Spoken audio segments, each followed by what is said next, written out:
We are going live.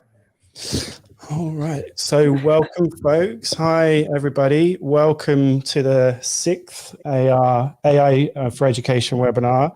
My name is Tom Barrett, and I'm your host tonight. I'm very lucky to be joined by Laura, Nick, and Miriam. I'll be helping them introduce themselves in a minute.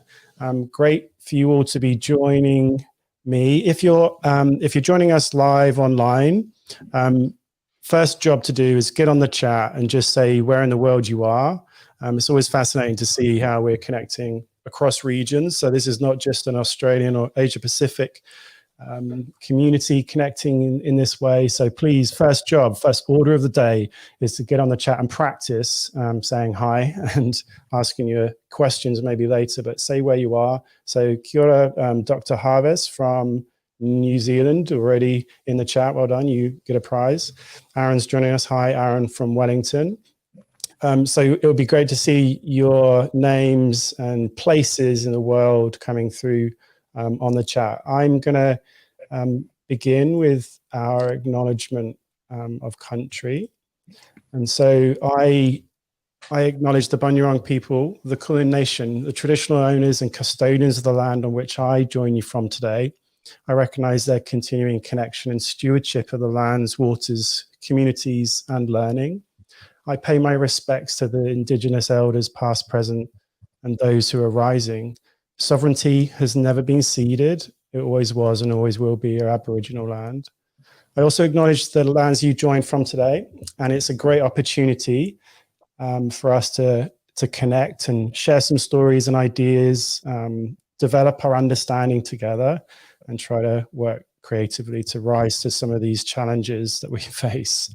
So really excited for you all to be joining us. And yeah, I'm going to welcome our guests. We've got an amazing lineup tonight. And Laura, I'm going to start with you. Thank you for joining us. Laura, would you like to introduce yourself? Thanks, great to be here. Hi everyone, Laura Bain, Head of Emerging Technologies and Innovation from Matthew Flinders Anglican College, Gubby Gubby country, the Sunshine Coast, Queensland, beautiful part of the world. Great. Laura, you're most welcome. It's great to have you with us, and thank you for spending some time with us and sharing your expertise. Nick Dyson, welcome. Thanks, Tom. Stoked to be here. Coming from Ghana land today, but normally I'm in Meanjin on Yagara and Turrbal land in Queensland. I've gone south and I was promised blue skies, which were here yesterday, and today there's some sort of Arctic blast, and this was not the weather that I ordered at all. So CEO and founder of Future Anything, we work with schools all around the country trying to build curriculum that engages learners and educators and brings joy back to the classroom. Well, you're most welcome. Great to have you with us, and looking forward to kind of sharing your insights. Yeah, I think I just managed to, I thought I'd left the icy blast leaving Adelaide yesterday, but arrived in Melbourne and it's pretty miserable here. So. I think things will warm up in this room though. That's what I'm suspecting will happen over the course of the next 55 minutes. We're going to... Careful what you wish for, Nick. Yeah, it's going to get hot. It's going to be great. Miriam Scott, welcome. Thank you. Yeah, I'm Miriam Scott, Head of Digital Education for Hillbrook Anglican School, coming from the land of the Yugara and Turrbal people. Yeah, I'm really excited to be here. Thank you so much for inviting us and bringing us all together, Tom. It's awesome. Yeah, it's great. Great to have you with us. So these sessions, a little bit different than your average webinars. You know, we're not going to rock up and get a bunch of people presenting slides and stuff. So this is something that I've committed to, is try to create some space for dialogue about this important sort of time. It's not just about the technology. It's also about the kind of ripple effect of that on our ecosystems and the work that we're doing. And so this is and another way of putting it is having a slow conversation about a very fast moving landscape. So things feel like they're moving quickly, and our response, this is a response which is a slower conversation, taking our time to explore what that means. And so that's also me priming Laura, Nick, and Miriam as well. A little bit, just what this all means. But I'm also looking on the chat, and I can see Joe in Dublin, Ireland. That's amazing. Because we've got the timing, we're a little bit later in Australia. We're kind of welcoming the kind of people over in the UK and that sort of part of the world. Susan Merrick is joining us from just outside London as well, an international school. Craig is in Geelong, so a little bit closer. Great to see all the names coming through. Please continue to connect with each other and share questions and comments in the chat. That's going to be really, really helpful for us to see. And actually, we're going to kick off with the first question. And so this is also for all of you joining us, is to reflect on this first question. And Miriam, I'm going to come to you first. But our first question for all of us is to reflect on why this particular technology shift feels different. And so each of us have been involved in changes, some technology changes as well in our schools and in our work. We've seen ecosystemic change. I've seen how technology kind of impacts. I've even introduced lots of technology as a primary teacher and technology leader in the schools I worked in. But why does this, Miriam, why does this technology shift feel different? I think it's because there's a bit more awareness about what this actually means for not only education, but for the world. And I think that comes off the back of what we've learned from COVID and what COVID did for the world, and especially education as our industry, is it actually completely shifted us out of our comfort zones. Like, it didn't move the status quo, it absolutely annihilated it. And it pushed us out of our comfort zone to be able to have a look at, do things that we didn't think that we could potentially do, not only as an institution, but also as a society. And knowing that we have the capacity to be able to do that, and that change is possible, and sometimes we don't have control of that change. I think with generative AI and now coming to the great masses, I think we're all sitting here going, we know what this means. This is going to change everything. And I think that's why this shift feels a little bit different to, I guess, when the internet was first brought in, or when the first smartphone happened. I think that's why we're seeing so much traction. Yeah. Nick, were you laughing at the annihilation of the? I'm not sure what was being annihilated by AI, but. Well, that, and my partner's just sent a text message of the fact that they're beaming this on the TV at home, and so there's a little part of me that's terrified at the fact that my face is on a giant TV in my house. Thanks, family, for that. My family went to the pub. Like, they don't care. Nick, what about you? What's your thoughts about how this sort of shift feels different to you? And sort of, is it? We were seeing some comments in the chat about the potential. The way that it's going. Hamish says it's shifting from curation to creation. Nick, what do you think in regards to how this is different than what you've experienced before? Look, it's naive for us not to acknowledge that technology has been changing education for significantly, I would say the last 2 decades. It's obviously played a role in shifting pedagogy in the classroom, and it's played a role in shifting curriculum design, and it's played a role in all of these pieces. But I think that there's been an ability for schools to adopt the technology at the pace that they felt comfortable with. Whereas I feel like this rise has almost come about at a pace and a speed and an intensity that's impossible for schools not to deal with right now.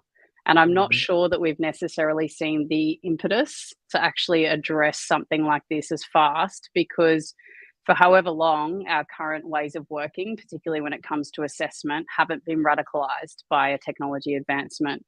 Whereas this piece of technology has the potential to completely throw out the rule book with the way that we've been assessing young people and the way that we've been markering what success looks like in schools. And so I think that makes it hard for everyone not to be having the conversation, whether you're public or private, whether you're remote or regional or metro. Like, this is a conversation that affects everybody. And I think the other thing is sometimes when we talk about innovation in education, it feels like a pocket of the first followers are kind of tapping into that new trend, and then it drip feeds through everybody else. Whereas this is a snowball effect. Like in the last 6 months since ChatGPT hit the ground, it's just continued to get, it's increased at an exponential rate. The technology, the way that the technology has permeated every facet, I think, of what we do. It's not just ChatGPT now, it's Fireflies for your notes. It's, embedded in art and culture. And what does it mean to be a writer now? And what does it mean to be an artist or a photographer? Like, this piece of technology has radicalized every industry, and then has brought some significant questions to us about why we do the things the way we do, and how do we prepare young people to navigate a world where this is everywhere. There's a lot to unpack there. Just to before I come to you, Laura, just to recognize the comment about innovation in schools is often driven by those innovators, as in, is powered by that energy that comes from a group of people in a school trying to scale something, wanting more impact. And I recognize the different dynamic that we're experiencing here, where we're seeing something that is potentially, we know has sort of taken hold within the wider society and has kind of flowed inwards. I also recognize your comment, Nick, about the choice and that we have previously had in schools to take our time to be more selective. So there's something interesting there, isn't there, about, our hand is, for some of us, is being forced into kind of grasping what's going on. And that makes everything feel different. And I often wonder whether AI is a solution kind of waiting for the right problem sometimes, that it falls foul of that because it's happened so quickly. And so I think there's, that's why experimentation is so important for all of us, to be able to kind of stay experimenting at the moment if we have access.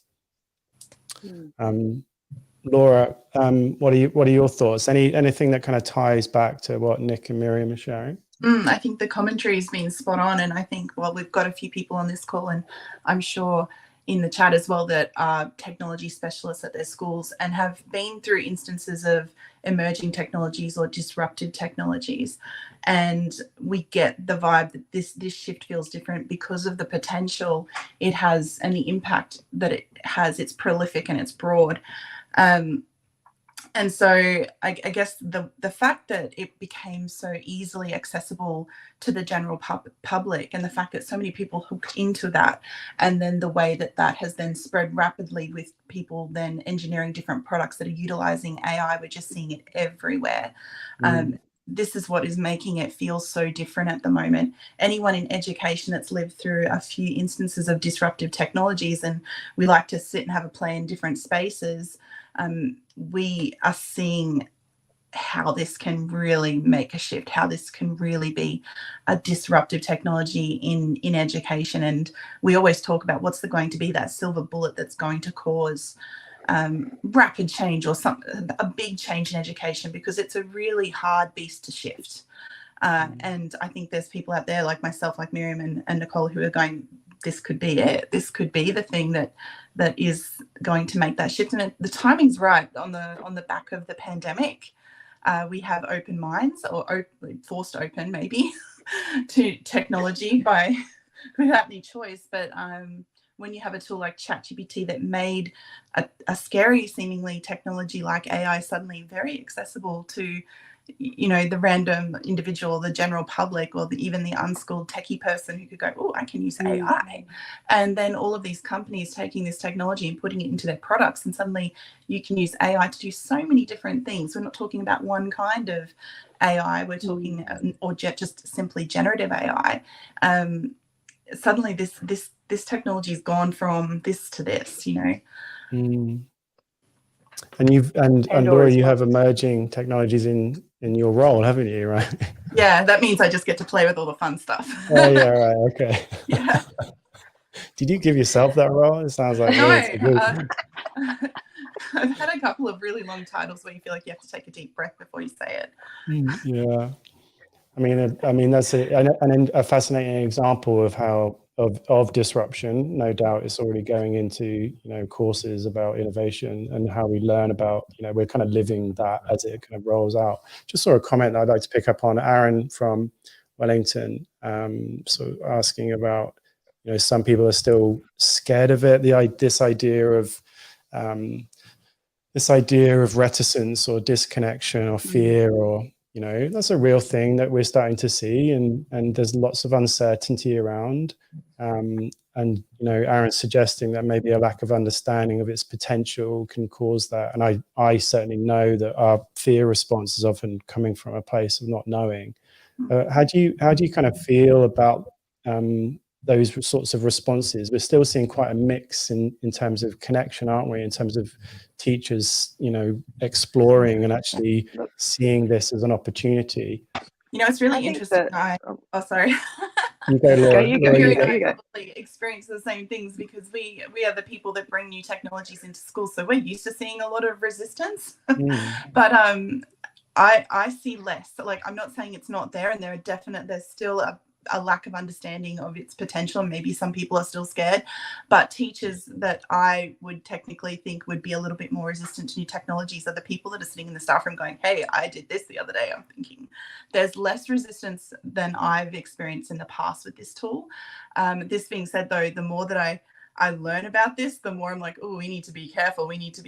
And now that we're largely learning new things about how we've got this unregulated tool at the moment, where's our data going? All of those questions are now popping up, and it's actually scaring me a little bit now. Again, I'm usually the person that dives into the deep end and, has a great time. But now I'm sort of going, oh, okay, problem.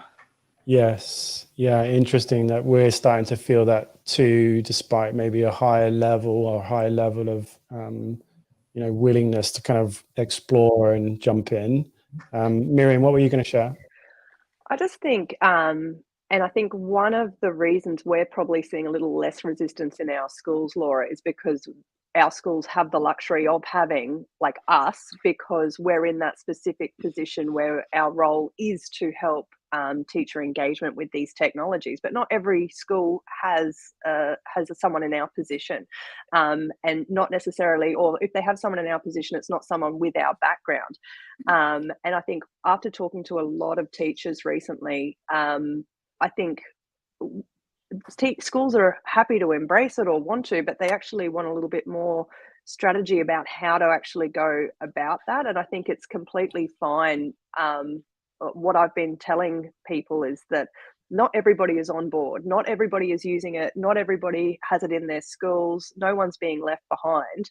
And yes, there's a lot of chatter in the media and on socials and things. And like, even if you see the interest in like conferences about AI and education or webinars like this, you can see people just do want to know, just so they can feel up to date. But I think the message is really important to know that this is still really new ground for everybody. And we do need to look at the ethical side of things. We do need to look at how to develop policy and regulations across lots of different levels. And we need to do it with open eyes. And one of the things that I think that I'm most excited about, I want to say, is for the first time ever in education, I'm actually seeing different, like the borders of education, whether they're from state to private, whether it's Queensland, New South Wales. I'm starting to see a little bit of, dare I say it, collaboration and integration. And Steady. I know. I'm just saying. And I think too early, Miriam. Too early. Well, people are, I don't know, inviting teachers into these conversations, and I think that is so important because, like, people who are making policy and regulations and decisions and guidelines at higher levels, we really need to get all of the stakeholders involved. And I think I've gone on a tangent. Okay, a good tangent. A good tangent. Nick, what are your thoughts about some of this? Yeah, I think there's an E word missing from the conversation so far. Like, we've mentioned ethics a few times, and I think that's a critical conversation. But I think the equity conversation is also really important. And like Laura and Miriam, you guys are from leafy green private schools where you've had the fortunate ability at the moment for your schools to probably play with lots of tech in your school contexts. Whereas when you go to a significant number of schools that are in the public sector, regional and remote, they potentially haven't had the opportunity to play with other tech pieces and therefore don't have the appetite, the confidence in order to, interrogate this technology shift at the moment at the same time. And I think, when a lot of systems came out initially and banned it completely for both teachers and students, that doesn't really fill educators with a lot of confidence that this is a tool worth investing in. And when you've got, Education Queensland, I think, banning Canva only recently this week, then how are educators supposed to have confidence that these are viable tools that they need to meaningfully bring into their practice at the same time? So I think the equity conversation is critical. How are we ensuring that all systems and states have access to the same level of capacity building and content and access in order to meaningfully use these tools within their ways of working? Yes. What a comment, Nicole.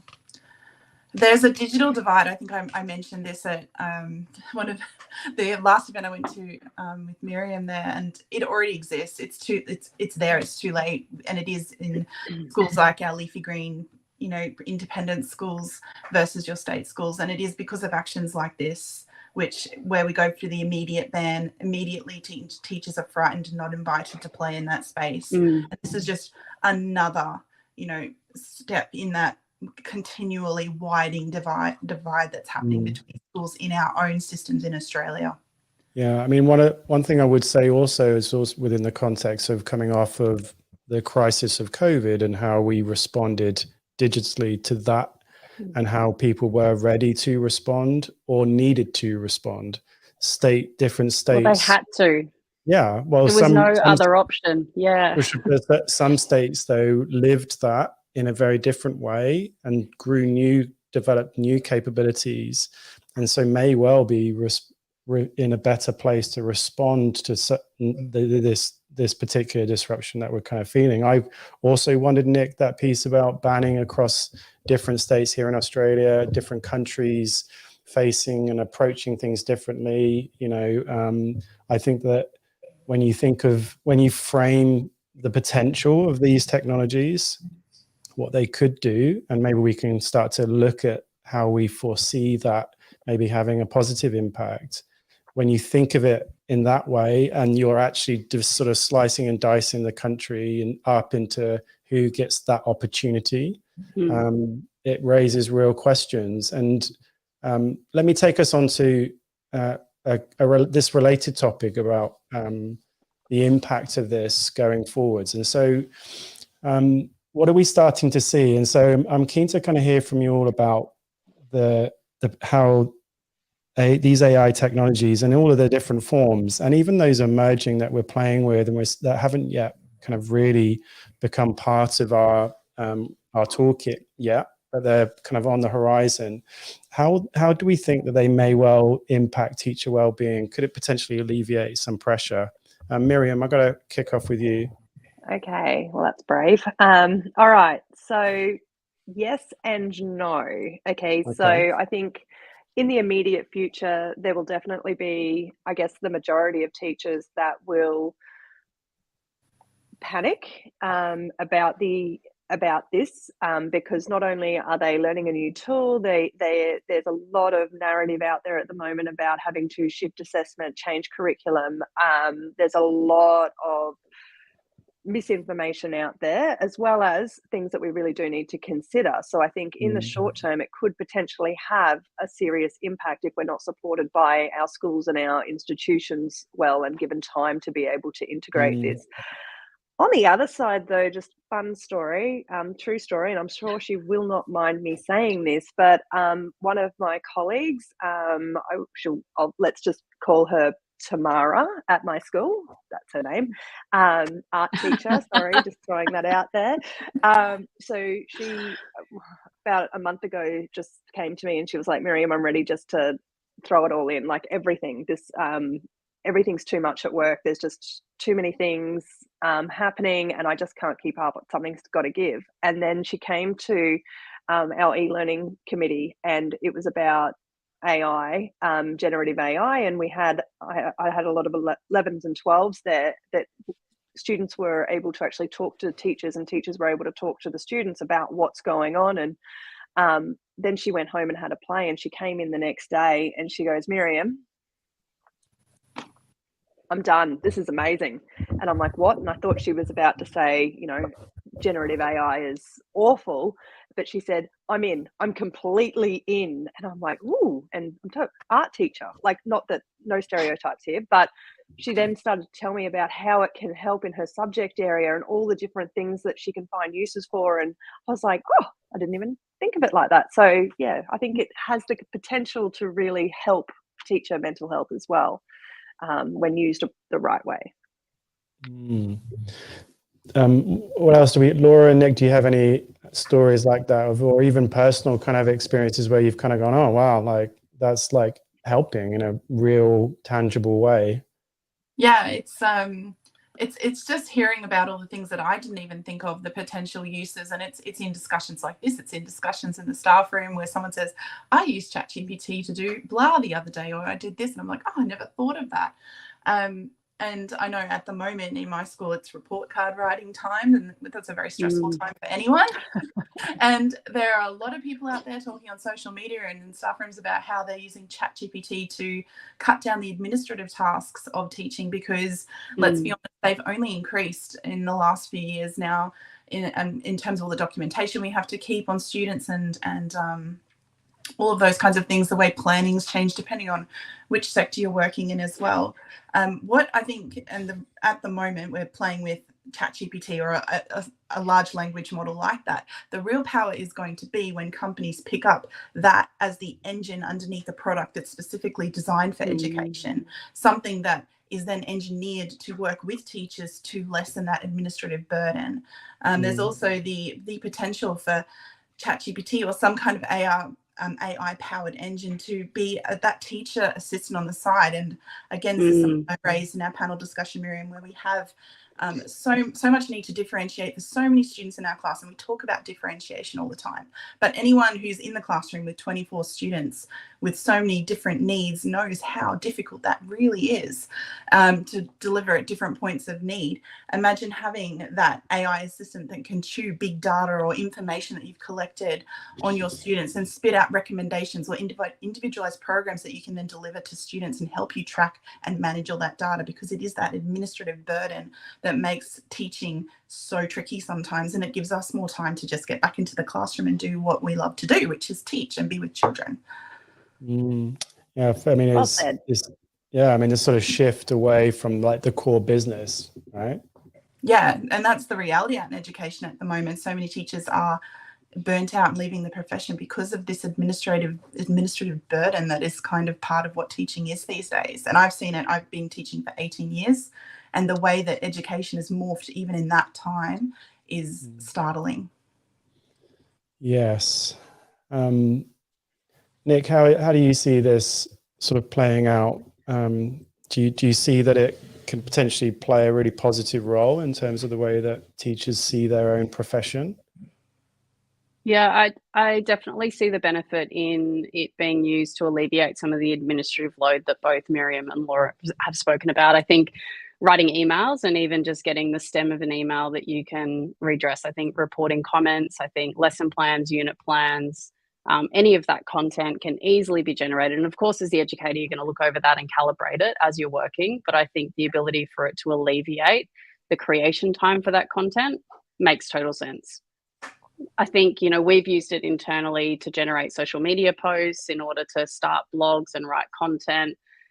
Even when we were putting together the questions for our measurement and impact surveys, looking at alternative ways to simplify the question so that it can be understood by a different audience. So putting the questions in and saying, can you reframe these questions so that they're appropriate for a year 4 student?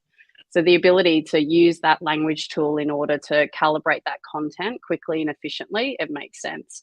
I think maybe the provocation that I'd like to throw into this conversation is some of the load that's carried by teachers is because of the expectation of how much they're supposed to do for students in order to differentiate learning. What if young people knew to access this tool to simplify content that was given by their teachers so that they could help learn content in a means that, meets their needs? So what if they could take content that their educator had given them and put that into ChatGPT and go, can you teach me this in a different way? Can you teach me this in a simpler way? Can you teach me this in another way? Can you rephrase this again? Like, I think this is the power then, because how many emails or time does that save for the teacher who's recreating content and also sitting with the student, when really at the end of the day, what we want from our young people is for them to have the agency and the autonomy to be able to, you know, be leaders of their own learning and life. So I know there's controversy about young people using these tools, but the reality is they can access them. So why aren't we empowering our students to use these tools in meaningful ways so that they can be leaders of their own learning in the classroom? Yeah, amazing perspective to take. And I have a story where a student used it just that way, which is, we're sitting here thinking about what it can do for teachers, but the exciting thing is what it can do for students. And it was a student that was struggling with the concept and the content the teacher had provided, put it into it was ChatGPT as well. I think, can you explain this another way, or can you break this down for me? I got it. You know, I was like, Yeah, wow, that's amazing. I know. Just that question of like, can you just explain it another way? You know, for me, just that ability just to kind of go, yeah, can you go again, or just keep going? And it's like that tireless adaptation. I think that's a quality of this technology that, you know, we haven't really fully kind of plugged into yet. It's just that you can keep going, you know, you can keep going, and you can keep taking different perspectives on concepts that, you know, our learners are trying to kind of wrap their heads around, and they have the ability to control that. And like you say, though, perhaps it's about, you know, how we kind of create these prompt banks. You know, like I think the idea of prompting is such a key element of this. I was wondering this week about whether there's almost too much emphasis on the written word and heavy on the reading comprehension as a result. You know, I'm curious about that input kind of output pressure in terms of skill and capability on the learner side as much as anything, because it's all at the moment in terms of writing. But I think I agree, Nick, the you know, empower our, you know, youngsters to be able to kind of get in there and like use it. So, you know, they're not waiting for the adult in the room, you know, to be the purveyor of, you know, feedback.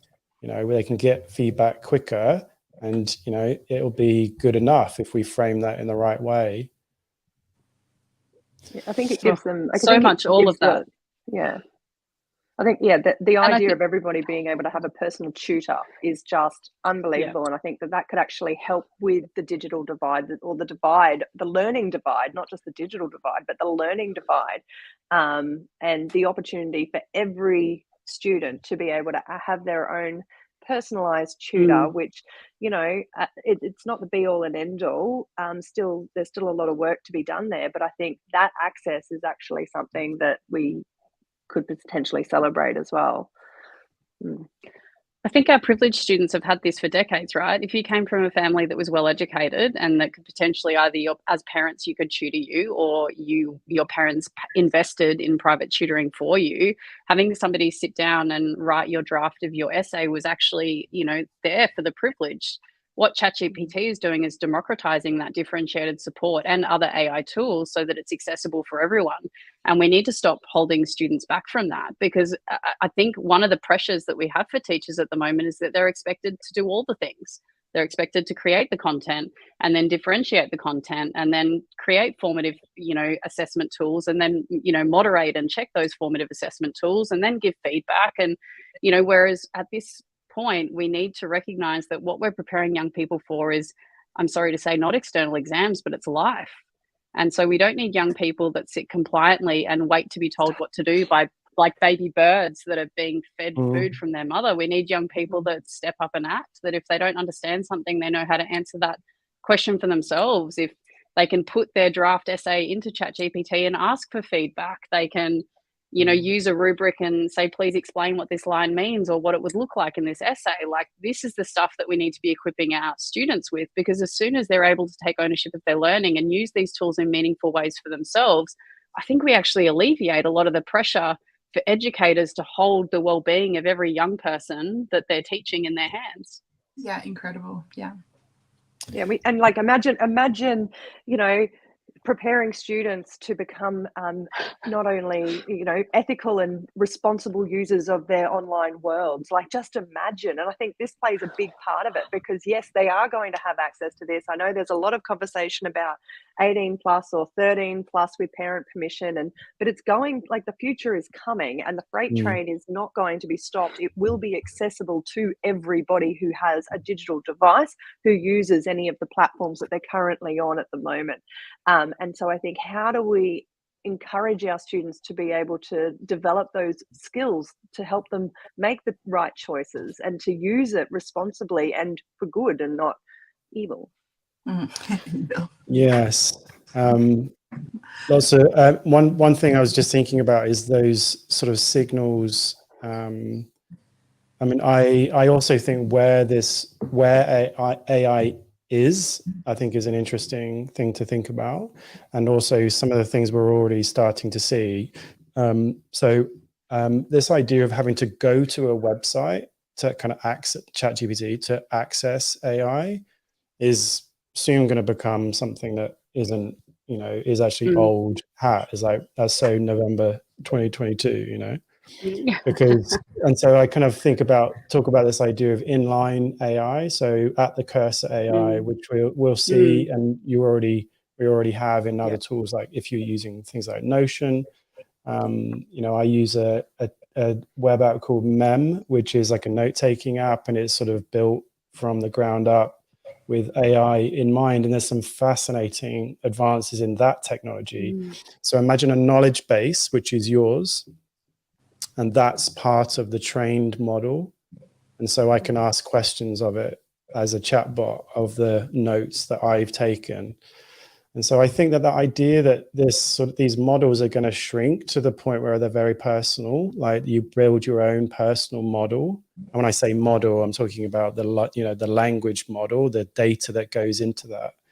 And I think that's really interesting. I think that's where we're kind of potentially heading. And of course, things like Microsoft's, suite of tools are going to have Copilot layered in throughout that. You're not going to be able to kind of go anywhere without stumbling into an option to connect and kind of use AI. And Google's obviously doing the same with Workspace. So, being that idea that you have to go to a website to do it is just going to become very dated.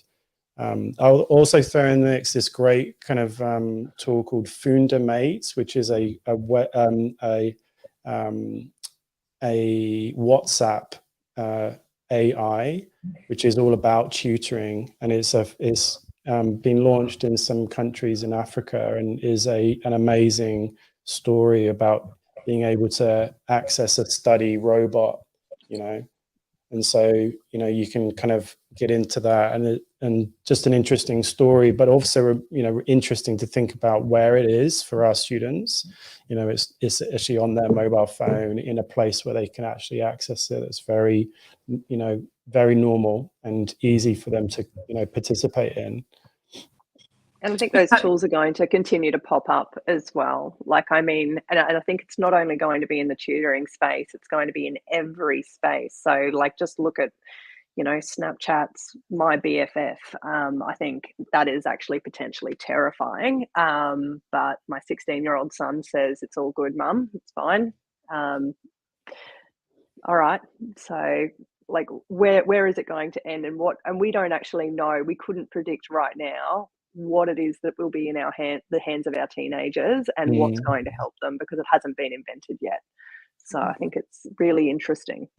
Okay, sorry, Tom. No, you go for it, Laura. You finish off, and then we'll move on. You touched on something that's really interesting as well. When you've got companies like Google that have made Bard available in their workspace, and you've got companies like Microsoft that are building these tools right into their products. These are products that are utilized throughout education systems. If we've got systems that are blocking AI tools at the moment, but their whole technology system sits on, say, the Microsoft ecosystem, there's going to be a point, like, the genie's out of the bottle, the dam's broken, we're not going to be able to duct tape it back up forever.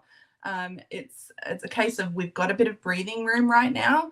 It's a time to get your head around this and not stick your head in the sand, because by the time you emerge, you're going to be drowning. Yes, interesting. Actually, just to come back to something that you said, Miriam, that about regulation, though, I think that's interesting that educators are at a point where their practice and their experimentation is stretching far ahead of regulation. And that is both exciting and exposing. And I think that that's the reality that we're currently in. And Miriam, you said, the strategy and the structure that enables, and I think that that's a really important thing, that potentially regulation and good governance and oversight, and that's going to bring a better environment, a stronger environment, and a much more rigorous environment for innovation, because otherwise it can be quite exposing and lonely and challenging and all of those things. And so you've got a double-edged sword of experimentation at the moment, where you have freedom, but you don't have those nets. You don't have, they're just not there, are they? No, not yet. And I think that, look, in my blue sky thinking, in my utopian world, which I hope that we are moving towards, anyone of importance that's listening, I want to see that the acknowledgement that this landscape is evolving, and I don't want it to be okay, we've got a 2023 policy guideline regulation, boom, done, next, let's move on. So that when this space does evolve, and like, for example, we're a Google school, and we absolutely love the tools that we've got, and I for one am super excited about the concept of teachers being able to utilize the AI just inside the workspaces they're using, instead of having to go to that third party app. But I think that if the regulation is so fixed and the policies are so fixed and mandated, that when the next evolution happens and when we continue to evolve, that we're not able to move with it, I think that would be a really sad place. So I think it's really important that whatever is being developed now, and people who are part of the conversation, acknowledge that it is something that will continue to need to shift. And I think even just creating that sort of policy mentality is something that, across a whole range of different dimensions, I think we could all benefit from. And I'd also love everybody to talk together, because together we don't live in our own silos. We're all doing the same thing. And I think that's why conversations like this are so important, because people aren't alone. We're all doing the same thing. Why reinvent the wheel? Like, let's just smash the wheel out of the park. Yes, and it's so important for educators to step up and contribute and find ways to speak clearly. And I'm actually going to move us on to talking about the big one, the question about assessment. So let's talk about assessment. So my question here is sort of deliberately pointed towards this idea that AI could be a bit of a shove in the back for, some practices that we know are dated in terms of assessment. So we've got this idea of it being a welcome and potentially a final disruption. I'm not really sure that you'll stop assessing, but I'm just curious to sort of think about, what are you starting to see in terms of how it undermines some practices that need to be undermined? Maybe Laura, if you want to sort of start us off. A little bit of an unfortunate slide for me that I heard was someone saying, "Oh, we've gone back to pencil and paper in the classroom, handwritten essays in the classroom," and I think my heart just shrunk a little bit. And that's probably the initial reaction. I'm hoping it's not a permanent reaction. We were kind of fortunate with the age of the internet and all of those things. Like, I don't think we were thinking that anything that's a Googleable question shouldn't be on a test. Somehow we managed to still bypass that kind of thinking when we brought in plagiarism tools like Turnitin, and we have lockdown browsers in schools so that kids can't access the internet or any assistive technology to help them do a test, heaven forbid. Is it going to be the silver bullet, or are we going to find a new way around this? Because at the moment we have tools like Turnitin or plagiarism checkers that are playing this kind of leveling up game. I've got you, no I don't. The AI is getting better and they're trying to just keep up. It's going to take people on the ground and the grassroots movement of teachers on the ground and people that are the assessment creators and leaders in those positions to say, actually, why are we assessing these things? Why do we need to write an essay about, what the green light symbolizes in this book or whatever, because an AI, chatbot can write that whole thing for us. Can we contextualize this learning and actually, use this learning to solve problems or think new thoughts or think in new ways? What do we really need to be assessing right now? Yes. It's the big question, and it's been the big question since the ungoogleable question came around. Now it's like the what can't be generated by AI, but I think we need to go bigger than that. Nick, what are your thoughts about what Laura shared there? Miriam's laughing because she's heard me rant about this topic before, so she's like strapping herself in. Get ready. I just want to say, the last time I heard her say anything about this, I was like, oh, I wish I had actually recorded that. So this is so exciting. So let me just check that we're recording. Yeah. Except now I won't nail the delivery and it'll be underwhelming. Apologies in advance, everybody. Yeah, look, so many thoughts, Laura. Like, I think you nailed so much of it. Like, I think the first question that we have to ask ourselves is, why are we assessing? Like, I think we really have to sit back and go, what is the purpose of assessment? And if it's to get high ATAR marks so our school looks pretty in the paper, then I think we're doing it wrong. So, we really have to come back to the fundamentals of why we're doing what we're doing. I remember my year 10 maths teacher saying to me in the middle of a class, like, Nicole, you really need to pay attention to this. It's not like you're going to have a calculator in your pocket everywhere you go, except for the fact that, like, I do, and I have a thesaurus and a dictionary, and any answer that I want to know is at my fingertips, which is why for most educators it's so frustrating when students ask what we perceive to be as silly questions that they could actually independently find the answer to if they just took the time to use the technology in front of them. And so for a long time, I think, we had this adage of knowledge is king, but, particularly in the work that we're doing, it's not really about the content, but it's how you interrogate the content to identify the right content. And then more importantly, it's what you can do with it. And so in my opinion, we really need to be thinking about how are we challenging young people to use content in complex ways and applied ways moving forward. And certainly, the conversation for us in the work that we do with schools is if your assessment task is not robot proof, it's not future proof. And that's something that I think is really important in the work that we're doing at the moment.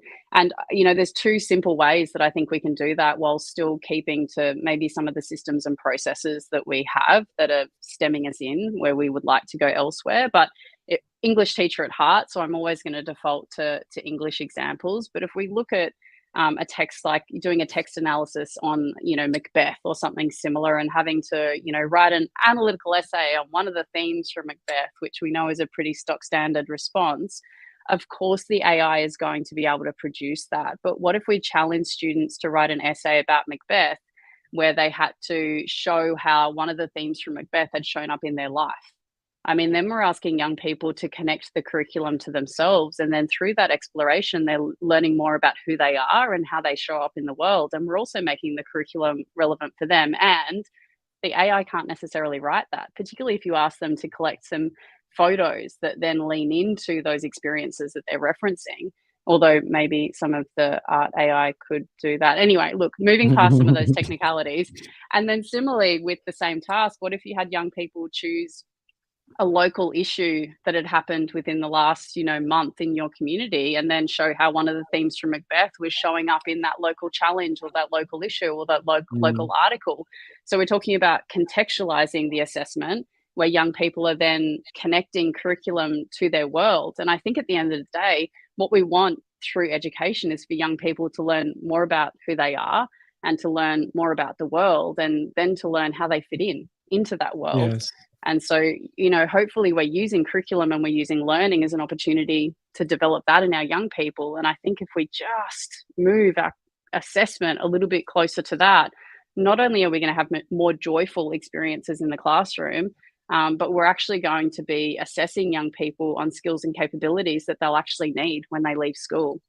Yeah, fascinating. It makes me think of the connection, obviously, through and back from assessment to curriculum and pedagogy. So not just seeing that on its own. So if we're seeing disruption to assessment, then we are also seeing disruption to those other connected and dependent elements of the learning experience. One thing I also thought of, Nick, as you were talking there, is about how we might think. I often think about mirrors, windows, and doors when we're thinking about curriculum design. It's a beautiful way of thinking about what this does, whether that's an assessment or doing some work in terms of learning design. How is this reflective of who we are? Does it reflect who we are? Is there representation, but also does it help me understand who I am? So as a mirror, is there a window in to see other new perspectives? And is it a door to enable and empower me to take some action? Such a simple way of thinking about, and I also wonder if AI also could be, you could ask those same questions about, AI tools. And I think that there's certainly some potential for that. But the tool could be used in that Macbeth example, like find me 10 quotes from the text that align to this theme. And so instead of a young person spending 45 minutes sifting through the text to find the right tab and the right quote that lines up with it, they can actually have the quotes in front of them and really focus on how they can draw that quote into an insightful connection to the real world, which in my mind is a way better use of time than flicking through a text to find the right quote. There's that new tool where you can actually upload almost all of like a whole text now. Whole books you can upload to these technologies and interrogate them, so they can hold in memory, like the whole of the Great Gatsby somebody was exploring, and you could ask questions of it. And so it's pretty stunning in terms of that capability is just going to grow and grow. Miriam, what are your thoughts? Before I come to you, Miriam, just a reminder to everybody online, just if you've got questions for any of our amazing panelists, now's the time to get them in the chat. We might see if we can sort of chew our 5 minutes just to sort of respond to anything that is on your mind, burning questions, things that you'd like to hear Laura, Nick, and Miriam talking about. Miriam, though, disruption to assessment? Well, yeah, I think I definitely agree with what both Nick and Laura said. And I think that like just building on what Nick was talking about, sorry, you're that way, was, research is all about how we access information. So what is the point of doing that? And I think it's about being able to recognize the right information. It's not about how well you search it. So what does it matter if you spend an hour researching through a search engine, or if you spend 2 minutes searching it through a generative AI? As long as you know what you're looking for and you're able to use that for the purpose to take the next step, isn't that a better use of time? And isn't that all about efficiency?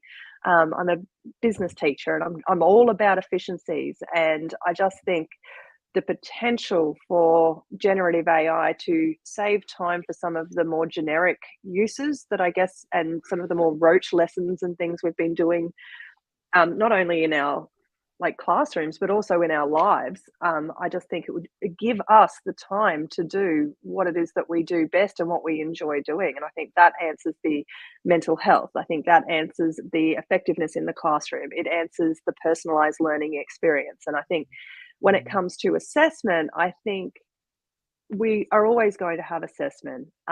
There's always going to need to be those levels that we need to try and gauge to work out the experience, but maybe it will become less dependent on the end product and more about the journey. And I think that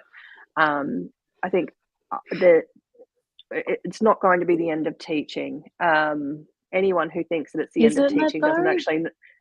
Anyone who thinks that doesn't know what a teacher actually does. So next. You know what? I would stretch you on that, Miriam, because I think if you're still teaching where you are the content deliverer, which there are a significant number of teachers in our industry that like to be the sage on the stage, death by PowerPoint, giver of information, I genuinely think you're kidding yourself if you think that you're still going to have a job in 10 years if that's your delivery model, because I can get that online. If I want content, I have access to that online. Being a deliverer of content doesn't stretch anything. So I think we're very naive in education to assume that our roles are safe. I disagree. Like, I think as the tech gets smarter, as it gets more intuitive, as it's able to differentiate more effectively, I think as it's able to convey meaning, like complex meaning in clearer ways, I don't think we're as safe as what we think we are in this industry by any stretch of the imagination. I know I've been going through a bit of an existential crisis in my job lately, because why am I teaching kids to do digital art if they can get an AI tool to do it? Why am I teaching kids about coding if they can get an AI tool to do it? And I know it's about the journey, the process, and understanding those, critical points in the journey. I totally get that, because I know Miriam said that when we were discussing this, and that's totally true. But this to me is also a pivotal moment. It's almost making us question what education is, what a teacher is, because that job's been sacred for so many years. But and I think teacher, I don't like the word teacher. I think maybe it needs to turn into, a master learner, the helping hand on the side, the guide on the side. And that's what Nick was kind of leaning towards there, because we don't need to be the content experts anymore. We almost don't need to be the tutors anymore, because the students could potentially be using AI to do this. But what we are good at, and what teachers are good at, we are pedagogists. We are people that can shape learning experiences. And I think that's where teaching still has a role to play, or the role of a teacher, if you want to keep calling it that. There's still place for us somewhere, but it's not. Yeah, and I think you're right though.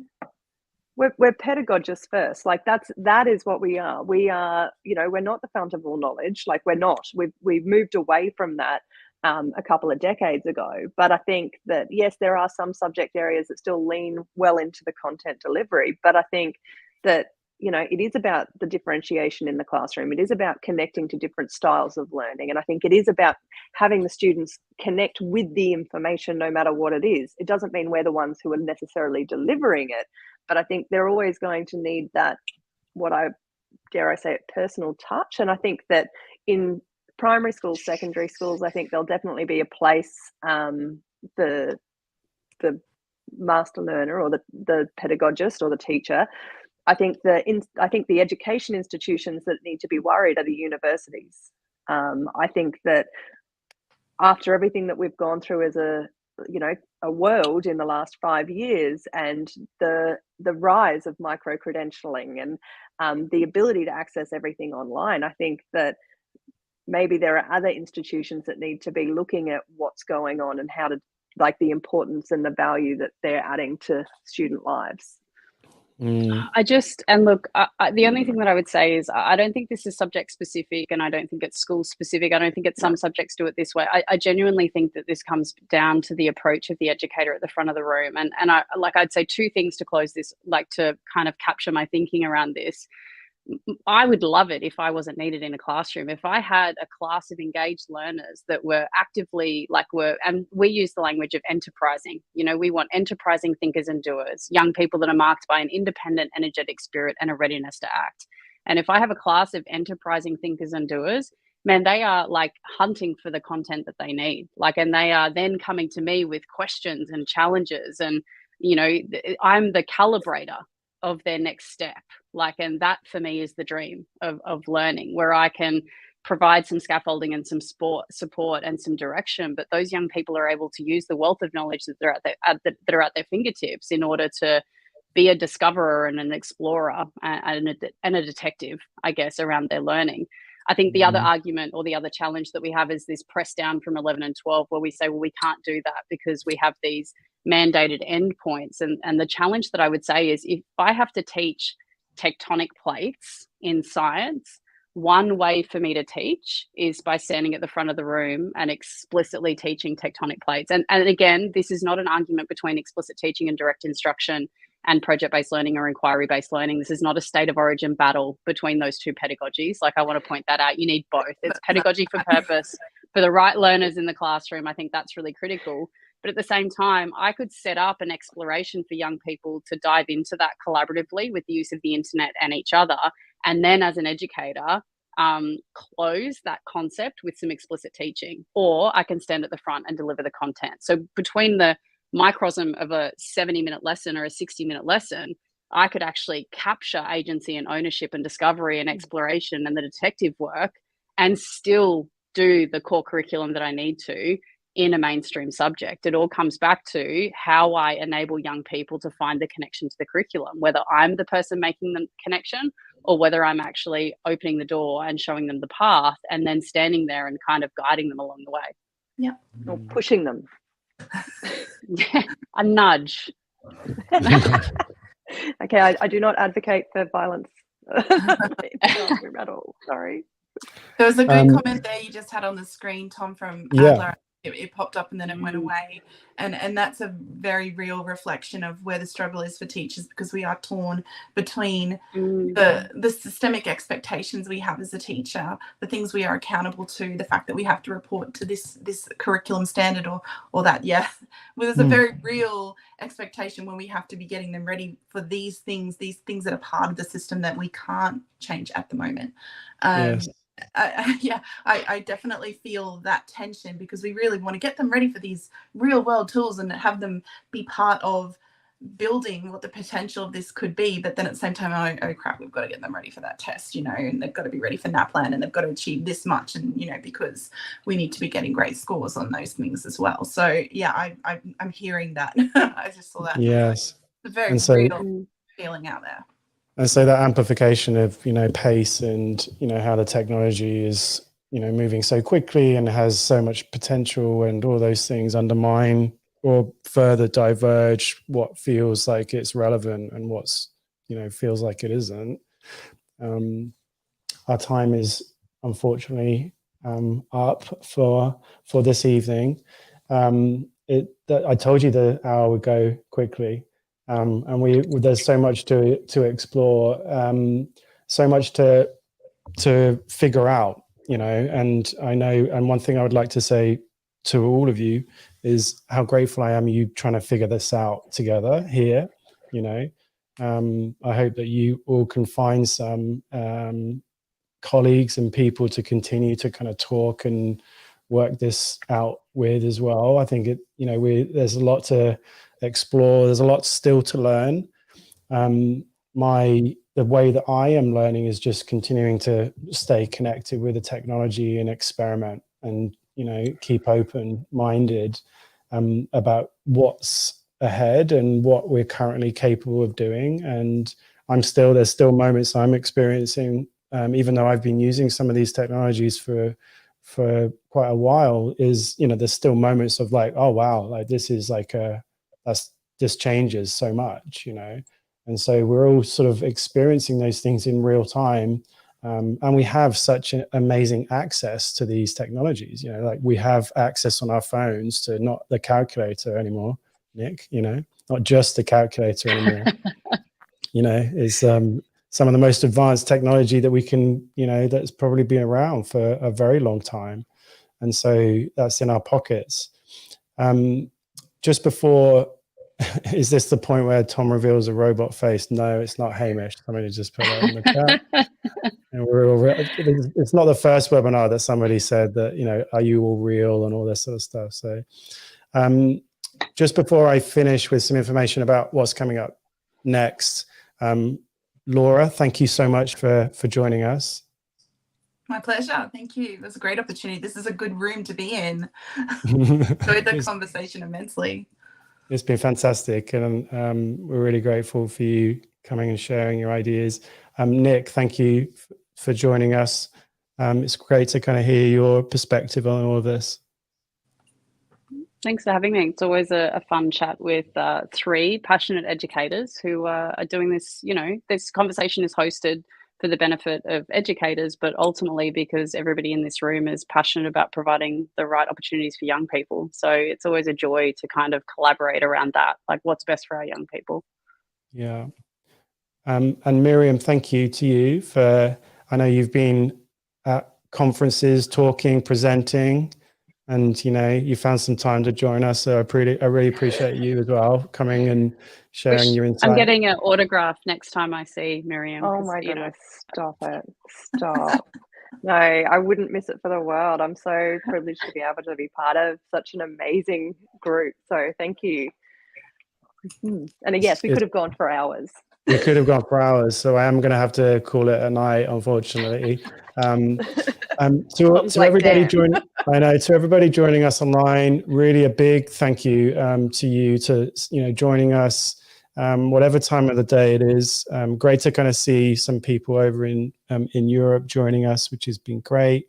There is another, so in a couple of weeks' time, I'm running another session. So the seventh dialogue. So week commencing 5th of May, Sophie Fenton and Steve Brophy are joining me. So I've been in conversation with them before, and maybe we might get Nick, Laura, and Miriam back again.